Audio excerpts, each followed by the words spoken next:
Hey guys, it's Smurf. I'm back again. The other day I did the video of the unboxing of the MSI Armor 1080 Ti. And in that video I mentioned that people were having heating issues in the reviews on Newegg. Well, I hate to say it, but the reviews are true. So here we got the card running. Okay, 1080 Ti, you see that. I don't have big money, so I don't have another 1080 Ti stuffed in there. I'm sure it is what it is.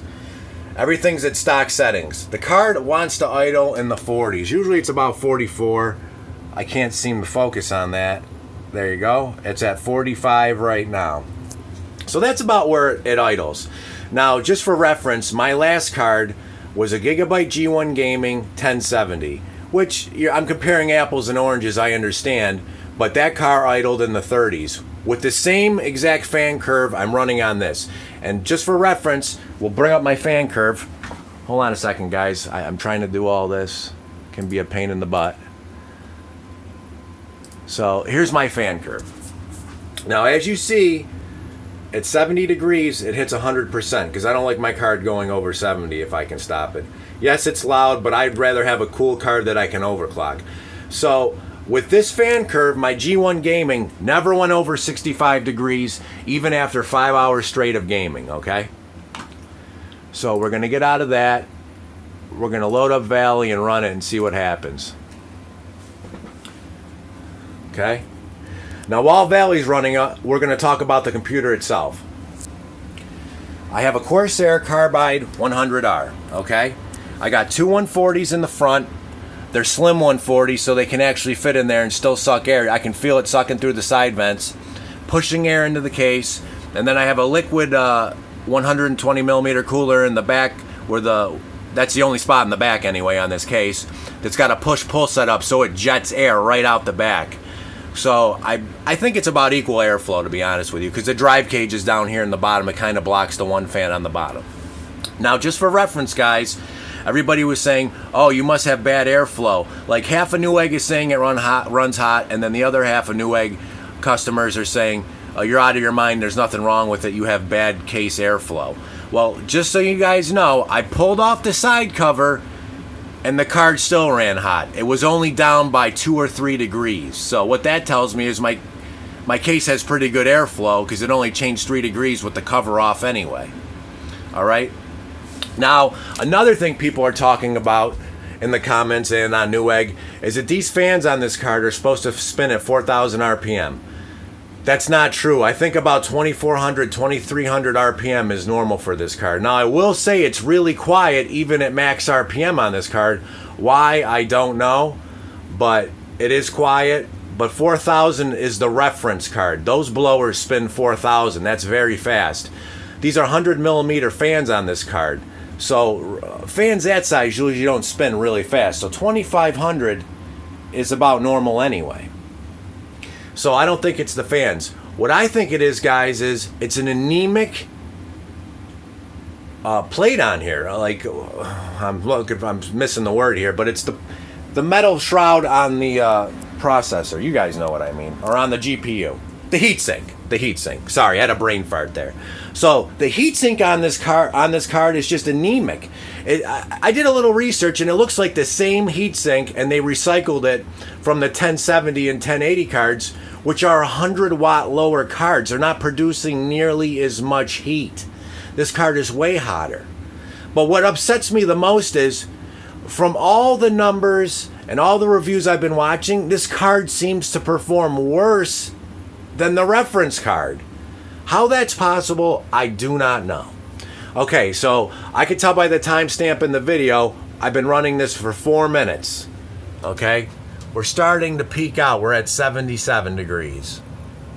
It's getting up there. This is with no overclock, mind you. All right? Now we'll keep letting it go. It should go higher. All right? Yeah. We're going to 78. All right. Now here's the other problem. I live in New York State. Now right now I can tell you in this house it's exactly 70 degrees, okay? What happens in the summer? I mean, there's AC, but this house isn't perfect. So what happens in the summer when it's 90 degrees outside and it's, hot and humid in here. I mean, the card's just going to run hotter. Remember, guys, this is with no overclock. I haven't raised the power limit. I haven't changed anything. The fans are at 100%. They're maxed out right now. I don't know if you guys can hear it through the case. Let's take a listen.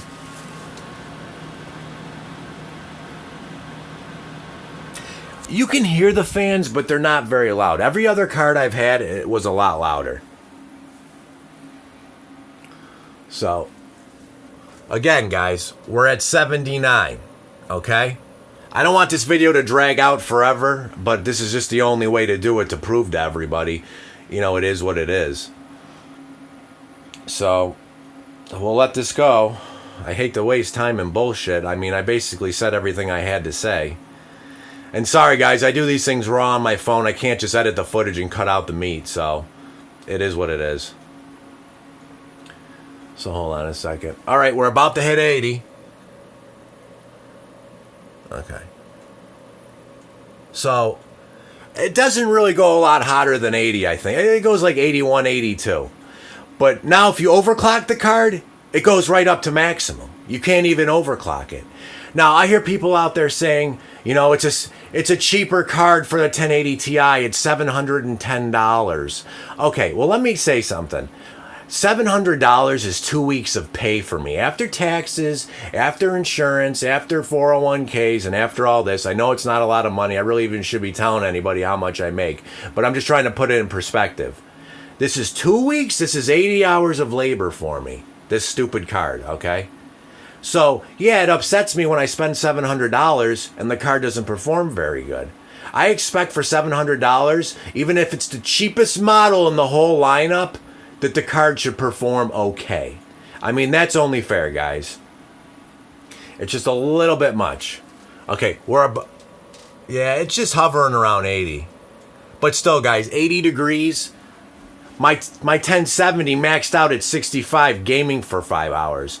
Now, here's another thing. So I have a liquid cooler on my CPU. That's going to warm up because the whole case is getting warmer from the warm air coming off the GPU. So I'd say after a few hours of gaming, it'd still go up even more. It might hit... Oh, anyways, guys, just to show you, it's at 81 now. So, I'm looking at the timestamp, guys. The video's about 8 minutes. I'm not going to run this forever. You know where this is leading. It probably maxes out about 82 or 83 degrees. But this is at stock settings. Okay? And even if I take my side cover off my case, it's still going to be at 78 degrees. I did it the other day. It's just ridiculous. And, you call MSI and Newegg and they just want to send you the same card. It's not going to change anything. The card is faulty. It's just not cooling what it should be. Okay? What they should say is, hey, we made a mistake. We didn't test the card enough. Like EVGA did with the other cards. They offered replacements or to fix it or whatever. I'm not getting anything like that from MSI. Like, at least say, hey, you want to upgrade to a Gaming X, throw in the extra couple bucks. It's only $40 more. I mean, only $40 when you spend $700. That's still a lot of money. But now I'm wondering, should I put an aftermarket cooler on this card? I don't want to break it and then be out the money either, guys. So, I'm going to end this here. It's at 81 still. It's kind of leveled out, so it might hit 82 in a second. Maybe wait a minute. Or maybe that's just where it's going to level out. I don't know. But if I let it run for a while longer, I'm sure it'll go a little bit higher. And for those saying, oh, the benchmarks, you're running these benchmarks, it's crazy. That's why the card's getting so hot. You shouldn't be doing that. Lately, guys, I'm playing Mass Effect Andromeda, and that game runs these cards harder than anything I've seen before, game-wise. Even my CPU, the other day, it's got a liquid cooler on it. It hit like 79 degrees, and normally with other games, I should say, it only gets around 60, 65. So that game runs these cards as hard as these benchmarking things do. So it's not that either. I mean, you have to have a card that can deal with what's going on performance-wise. Oh, I just saw it flicker in 82. But I think it's kind of leveling out around 82, but it's at 81. So it might hit 82, it might not. But still, guys, 80s, it's a bit much. So I don't want people to say I'm in it for the money, and I'm going to end this video before 10 minutes. So, guys, it's Murph. The card, you know what it is. I'm a little bit upset about it, so I'll see you guys. Oh, it went to over 10 minutes. I'm sorry, guys. I'll see you in the next one.